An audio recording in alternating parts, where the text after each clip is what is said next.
Bismillahirrahmanirrahim. Assalamualaikum warahmatullahi wabarakatuh. Alhamdulillahi rabbil alamin. Allahumma salli ala Muhammad wa ala ali Muhammad. Sahabat Mutiara Kisah rahimakumullah, pada kesempatan kali ini saya akan menyajikan sebuah kisah tentang sahabat Nabi yang bernama Abu Dujanah. Kisah ini diterangkan dalam kitab I'anatut Talibin karangan Abu Bakar Muhammad Syata Ad-Dimyati. Dalam kitab ini diceritakan seorang sahabat yang bernama Abu Dujanah radhiyallahu anhu adalah salah satu sahabat Nabi dari kabilah Khazraj. Beliau syahid dalam perang Yamamah ketika memerangi nabi palsu yang bernama Musailamah Al-Kadzdzab. Selain dikenal pemberani di medan perang, Abu Dujanah juga seorang yang sangat menjaga diri dan keluarganya dari perkara yang haram. Pada suatu hari setelah sholat subuh berjamaah di masjid bersama Rasulullah SAW, terlihat Abu Dujanah agak tergesa-gesa bangkit dari duduknya lalu pulang ke rumahnya. Tidak seperti sahabat-sahabat yang lainnya, di mana mereka seusai salat subuh selalu berzikir dan berdoa menyampaikan hajat mereka masing-masing. Kejadian ini pun berulang di hari berikutnya, dan itu tidak hanya sekali ataupun dua kali. Hampir di setiap subuh Abu Dujanah terlihat buru-buru meninggalkan masjid seusai salat subuh tanpa melakukan doa ataupun berzikir ba'da salat. Melihat gelagat Abu Dujanah itu, Rasulullah SAW pun meminta klarifikasi kepada Abu Dujanah, memastikan apa sebenarnya yang terjadi. Kenapa setiap selesai sholat subuh Abu Dujanah selalu buru-buru meninggalkan tempat duduknya? Lalu Rasulullah SAW pun bertanya, "Wahai Abu Dujanah, mengapa setiap kali selesai sholat subuh kamu terburu-buru pulang dari jamaah subuh? Apakah engkau tidak memiliki permintaan kepada Allah sehingga tidak pernah menungguku selesai berdoa?" tanya Rasulullah kepada Abu Dujanah. Abu Dujanah lalu menjawab, "Begini ya Rasulullah," kata Abu Dujanah memulai ceritanya. "Rumah kami berdampingan persis dengan rumah seorang laki-laki yang di halaman rumahnya terdapat satu pohon kurma menjulang tinggi, dahannya menjuntai ke rumah kami. Setiap kali ada angin bertiup kencang di malam hari, kurma-kurma tetanggaku itu saling berjatuhan di halaman rumah kami ya Rasulullah. Kami sekeluarga orang yang tak berpunya, anak kami sering kelaparan karena kurang makan ya Rasulullah. Saat anak-anak kami bangun dari tidurnya, ia sering merasakan sangat lapar sehingga apapun yang didapat mereka makan ya Rasulullah. Oleh karena itu setelah selesai sholat kami bergegas segera pulang ke rumah ya Rasulullah. Sebelum anak-anak kami terbangun dari tidurnya, kami berusaha mengumpulkan semua kurma-kurma milik tetangga kami yang berceceran di halaman rumah kami ya Rasulullah. Lalu kami kembalikan kepada pemiliknya.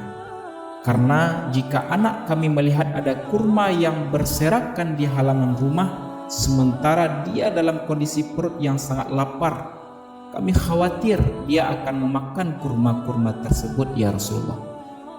Namun suatu ketika kami agak terlambat pulang dari sholat subuh.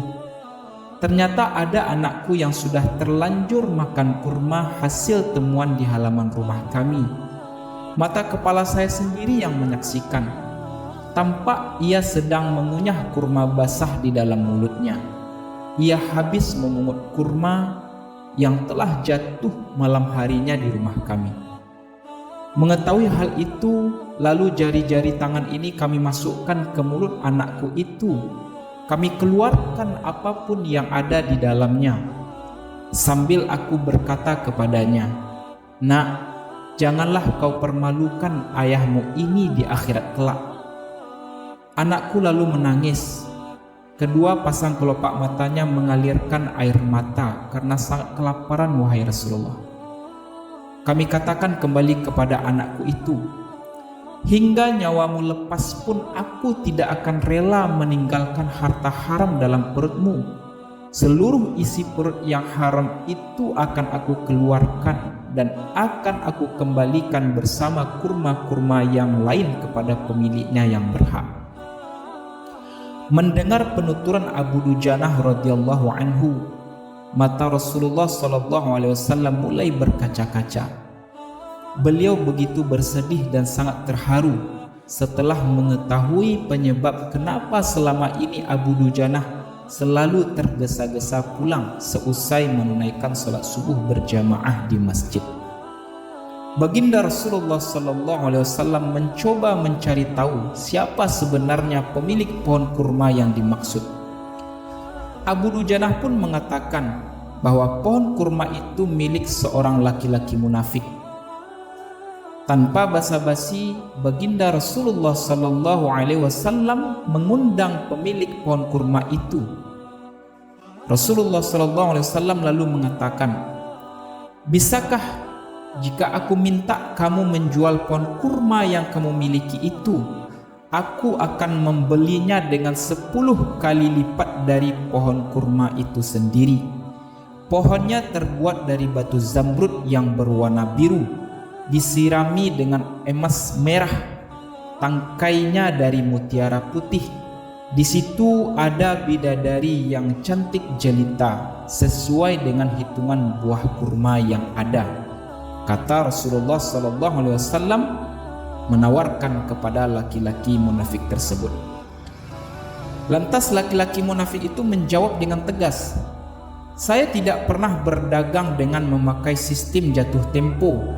Saya tidak mau menjual apapun kecuali dengan uang kontan dan tidak pakai janji kapan-kapan. Tiba-tiba sahabat Nabi yang setia lewat, yakni Abu Bakar As-Siddiq radhiyallahu anhu.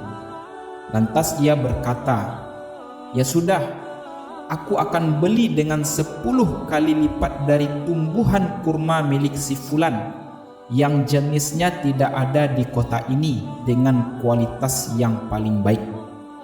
Si laki-laki munafik pun kegirangan sembari berhujar, ya sudah, aku jual kepada kamu wahai Abu Bakar. Abu Bakar pun menyahut, bagus, aku beli. Setelah terjadi kata sepakat, Abu Bakar As-Siddiq radhiyallahu anhu langsung menyerahkan pohon kurma itu kepada Abu Dujanah radhiyallahu anhu. Rasulullah SAW bersabda, wahai Abu Bakar, aku yang menanggung gantinya untukmu. Mendengar sabda Nabi itu, Abu Bakar As-Siddiq radhiyallahu anhu bergembira bukan main. Begitu pula dengan Abu Dujanah. Sementara itu, si laki-laki munafik berjalan kembali menuju rumahnya, dan sesampainya di rumah, ia langsung mendatangi istrinya lalu menceritakan yang baru saja ia alami. Aku telah mendapatkan keuntungan yang sangat besar hari ini wahai istriku. Aku mendapatkan 10 pohon kurma dengan kualitas terbaik milik si fulan sebagai ganti dari sebatang pohon kurma yang ada di halaman rumah kita. Padahal kurma yang aku jual itu masih tetap berada di halaman rumah kita. Kita yang tetap akan memakannya lebih dahulu, dan buah-buahnya pun tidak akan pernah aku berikan kepada tetangga kita itu sedikit pun. Begitu kata si laki-laki munafik itu dengan liciknya. Malam pun tiba, si laki-laki munafik pun tidur. Keesokan harinya ia bangun lebih awal, seperti yang telah ia rencanakan, bahwa dia tidak akan membiarkan Abu Dujanah menikmati kurma yang ada di halaman rumahnya itu, walaupun sebenarnya pohon kurma itu sudah menjadi hak milik Abu Dujanah. Namun karena niat jahat dan liciknya itu, si laki-laki munafik berupaya mendahului Abu Dujanah untuk mengambil dan mengumpulkan kurma-kurma yang ada di halaman rumahnya tersebut. Namun dengan izin Allah, hal yang luar biasa terjadi. Di saat laki-laki munafik membuka pintu rumahnya, tiba-tiba ia dikejutkan dengan pemandangan yang tak masuk akal. Dia tidak lagi melihat ada pohon kurma di halaman rumahnya. Si laki-laki munafik kebingungan sekaligus ketakutan, karena pohon kurma yang tadinya tumbuh tegap tertanam di halaman rumahnya tiba-tiba saja sudah beralih tempat berada di halaman rumah Abu Dujanah. Bahkan si laki-laki munafik menyaksikan dengan mata kepalanya sendiri tempat asal pohon itu tumbuh sudah rata dengan tanah. Tidak ada sedikit pun bekas galian, seolah-olah tidak pernah ada pohon kurma yang tumbuh di halaman rumahnya. Demikianlah kisah sahabat Nabi yang bernama Abu Dujanah dan pohon kurma milik seorang laki-laki munafik. Hikmah yang dapat kita petik dari kisah ini adalah kehati-hatian seorang sahabat Nabi dalam menjaga diri dan keluarganya dari makanan yang haram. Kemudian pohon kurma yang berpindah posisi itu adalah salah satu bukti nyata jika Allah telah berkehendak tidak ada yang bisa menghalangi, karena Allah Maha Kuasa atas segala sesuatunya. Semoga kisah ini dapat menambah keimanan kita dan menjadi motivasi bagi kita untuk selalu taat kepada Allah, khususnya dalam hal menjaga diri dari perkara yang diharamkan oleh Allah Subhanahu wa Ta'ala.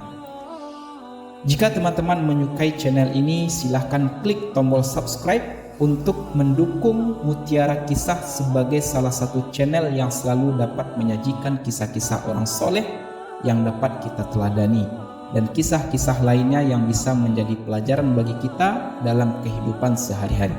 Wallahu a'lam bishawab. Wassalamualaikum warahmatullahi wabarakatuh.